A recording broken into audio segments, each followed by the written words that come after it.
All right, and speaking of mommy issues, I share a mom with this next comment. Give it up for my little brother and president of his local Young Republican Club.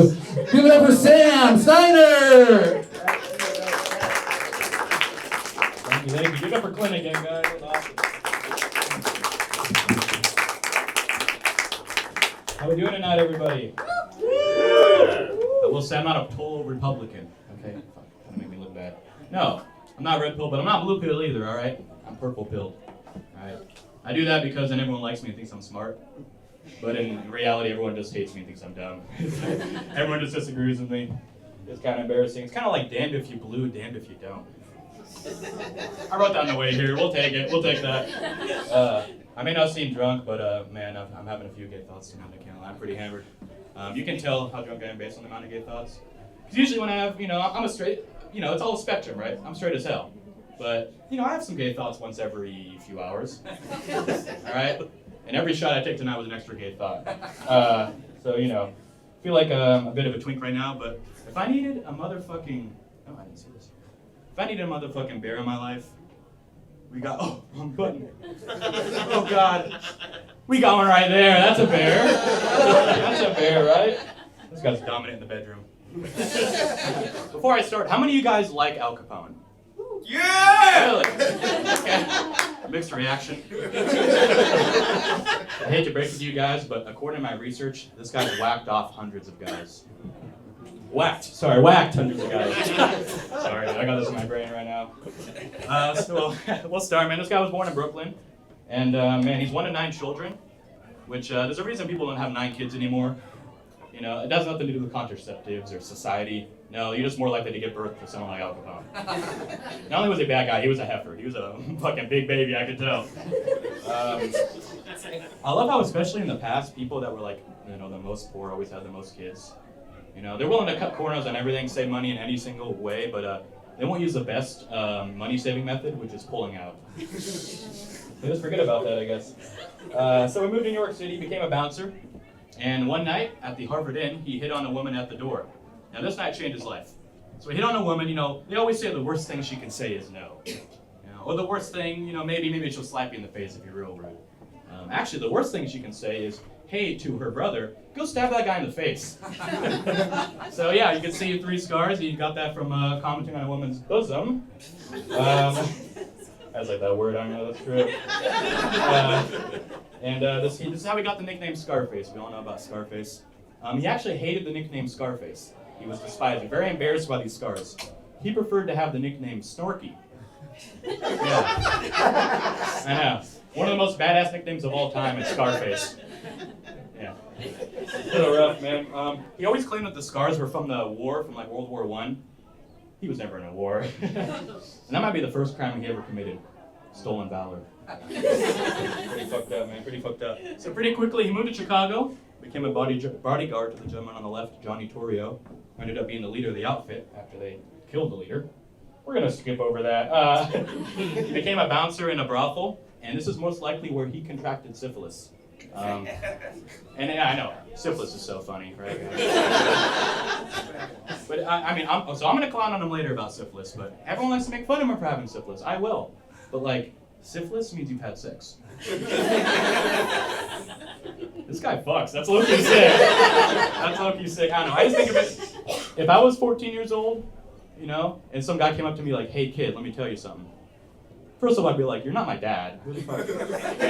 But if I heard him out, he'd go, hey, there's this thing called syphilis, and if you get it, that means you've had sex with a woman. I'd be like, fuck yeah, I want syphilis! That'd be sick as hell. No, think about it, because they're like, if sex is good, sex is cool, but you get sex from syphilis, syphilis is cool. Logical fallacy there, but we're gonna go with it. Okay? I don't know, maybe just because every person I've ever had sex with has an STD. Unless it was just my ex, I don't know. But that means if you care too much about this guy having syphilis, you're just a virgin. Dumb one, we're gonna move past that one. He actually experienced fevers and sores for a while, but pretty much syphilis, you see the symptoms, if you don't treat it, it goes away until very late in your life, like we'll see with him. Kind of reminds me about Trump's first and second terms. He shows up first, he's not too bad, and he goes away, and he comes back worse than ever. Yeah, Trump is syphilis, man. So in 1925, Torrio was shot and had to pretty much be forced into retirement. So he handed Al Capone the keys at a very young age, about 26 years old. All right. So this is when we move on to Al Capone's boss era, or as I like to call it, his bad bitch era. Oh my God, his bad bitch era. This took me like an hour, so I needed that. I for real needed that. With these drunk goggles, honestly, I'd hit that.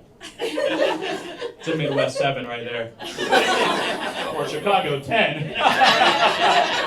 Women are ugly. Okay. I'm joking. Been here 3 days. We'll move on. So this is a green mill. This is his booth. It was funny. It was hard to find his booth. So many different people were posting like, hey, in Al Capone's booth. And it was different booths every time. I could tell the waiters were getting pissed, like, where's Al Capone's booth? They're like, fucking over here, I don't care, by the bathroom. Fuck you, dude, your drinks are twice as much money now. So what's cool about Green Mill, and I didn't know this about Chicago when I was researching, but there's a lot of underground tunnels throughout Chicago. And especially the mobsters back in the day, 1920s, they would escape through these tunnels in case some shit went down. But you're telling me this guy, when shit hit the fan, he would escape through tunnels? Are we sure this guy's Italian and not an Orthodox Jew? We should have cut it. You're right, Glenn. Holy shit, we should have cut it. Into the crowd. No, I mean, I looked at his birth certificate, though. He is Jewish. You think his name's Al Capone. His real name's Abraham Caponstein. All right, we should have cut the whole bit. The picture took a while to find. That's his real booth. I told you, it took a while. Another story I like from Al Capone is him golfing. Wasn't a great golfer. When I heard he was an athlete, I thought like track star maybe, I don't know. There's a great story about him reaching for his 9-iron in his golfing bag. He ended up grabbing his .45, shooting the gun and shooting his own leg in front of a bunch of people. Yeah, that just goes to show you, a real gangster always leaves his safety on. He was actually still famous at this time. He ended up being on Time magazine, which is crazy at the time. He joined the likes of people such as Adolf Hitler,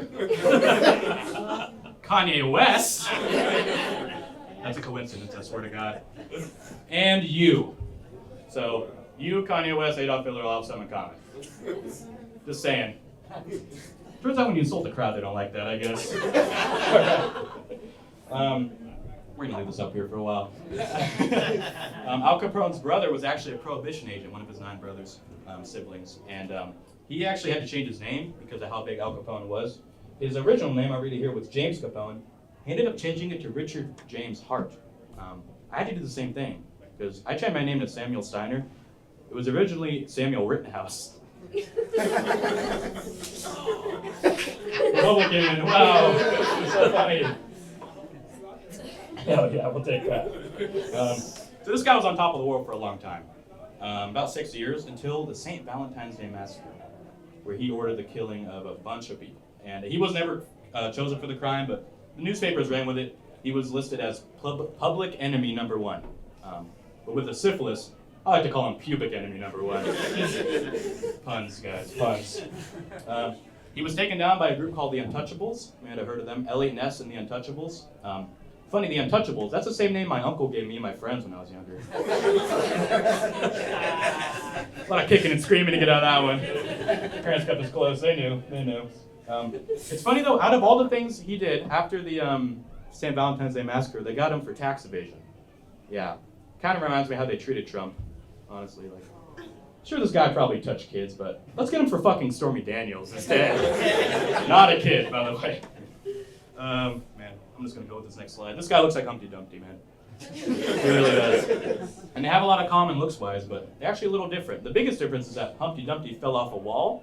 Al Capone, he fell into 4 walls with a lock and a guard on an island with other inmates. Alcatraz, guys. Okay.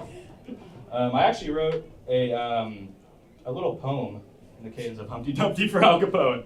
I don't regret it until maybe right now. So, well, no, Humpty Dumpty sat on a wall. He had a great fall. All the king's horses, all the king's men couldn't put Humpty together again. And I didn't memorize, so we're going to read it directly off of how I wrote it, probably 3 White Claws in. Al Capone, he sat at the top. Al Capone, he worked with the cops. all his white blood cells couldn't help win. He let his syphilis go untreated. And that's really where everything went downhill. This is when everything went downhill, all right? Here we have him, a picture of him in Alcatraz. It looked like Danny DeVito in Cuckoo's Nest. Scratch that. Danny DeVito in Cuckoo's Nest, if he was the one that got lobotomized. He looks like my foreskin right before it was cut off my body. All smug and shit, like, bro, you're leaving soon. And I ain't gonna miss you. A couple stories in Alcatraz. My favorite is that he ended up making a song for his wife, writing a song. Really? He just stole a song, a previous song? And that was actually the last crime he ever committed. Plagiarism. Yeah, not great. I'll just say this, man. There's a story of him when he got in a fight with another inmate, and they ended up both being in the infirmary ward, you know, in the hospital section. And he found the guy that he beat up, and started tickling him. I just love the thought of someone being in pain, getting tickled, like, ow, ow, ow. And then he punched him in the stomach, so. Funny. I thought I'd share that, it's just too good. He stayed in prison for about 6 years, ended up leaving, but syphilis really got to him. He was in pretty bad shape when he returned back to Florida. That one piece is crazy. Oh, shit. God damn. Bear. Like I said, a real bear. So he returned to Florida. When he got out of prison, he tried to regain control of the outfit, but prohibition was no longer active. You could buy alcohol wherever. It's kind of like someone going into jail for selling weed in 2018. Come back in 2021, they're like, bro, you need some weed, man? I got the good shit. It's like, I get my shit to the place besides Baskin Robbins. I don't need you. I really don't need you. It's kind of sad because John Hopkins, you know, the famous hospital and everything, they wouldn't treat him for his syphilis based on his reputation, which is kind of sad, but that's why you guys can't be posting everything on social media. For real. Because what if you're going to a doctor and you have gonorrhea and you're trying to get treated for gonorrhea, and the doctor pulls up your OnlyFans? Yeah, we don't serve whores here, so go and get the fuck out of my business. His word's not mine, guys. I love OnlyFans. I'm a supporter. I'll leave y'all with this though. Man, there were 2 reasons for Al Capone's downfall. One, his extravagant lifestyle. You know, he wore nice clothes, he looked good all the time. Kind of tipped off the government like, hey, this guy might have money he's making illegally. The other reason is he had syphilis. He went ahead and cheated on his wife, got syphilis, and it was his downfall, you know? So that just goes to show you, if you guys are going to go to a brothel, wear a condom, wear some sweatpants. Fuck it. All right, I've been Sam Stein, and give it up for your host, everybody. Woo! Keep it going for Sam! Wow, that nepotism worked out!